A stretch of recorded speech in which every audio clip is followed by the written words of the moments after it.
Rohingyas, dans les camps de réfugiés, l'appel au Conseil de sécurité de l'ONU Mohib Boulla, le 21 avril dernier au Bangladesh. Reuters, Mohammad Ponir Hossain, génocide, le mot est lâché.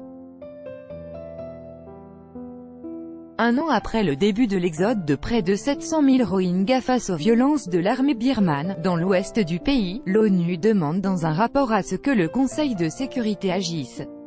Une réunion est prévue ce mardi 28 août 2018 pour le premier anniversaire de la crise. Dans les camps de réfugiés, la pression internationale reste la seule solution.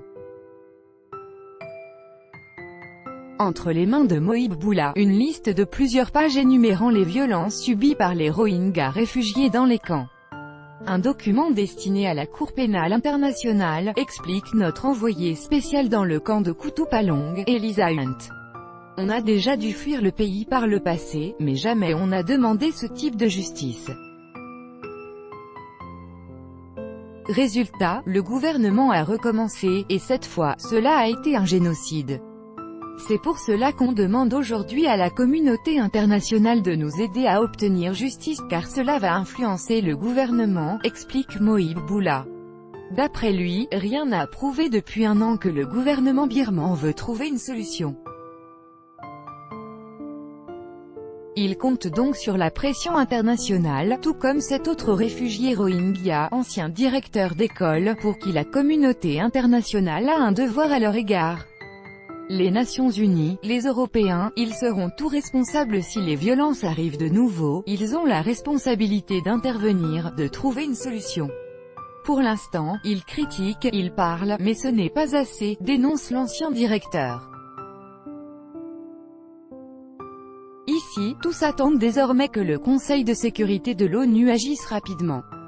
Après un an d'enquête, les experts de l'ONU accusent l'état-major birman d'avoir voulu anéantir tout un peuple, à travers toute la panoplie de la terreur, exécutions sommaires, torture, esclavage, déportation, viol.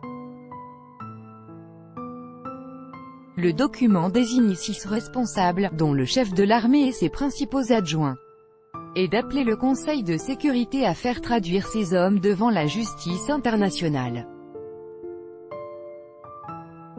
D'abord, nous demandons qu'un mécanisme soit mis sur pied afin que les preuves dont nous disposons soient préservées, que les investigations, les interrogatoires puissent commencer, et que l'on monte un dossier d'accusation.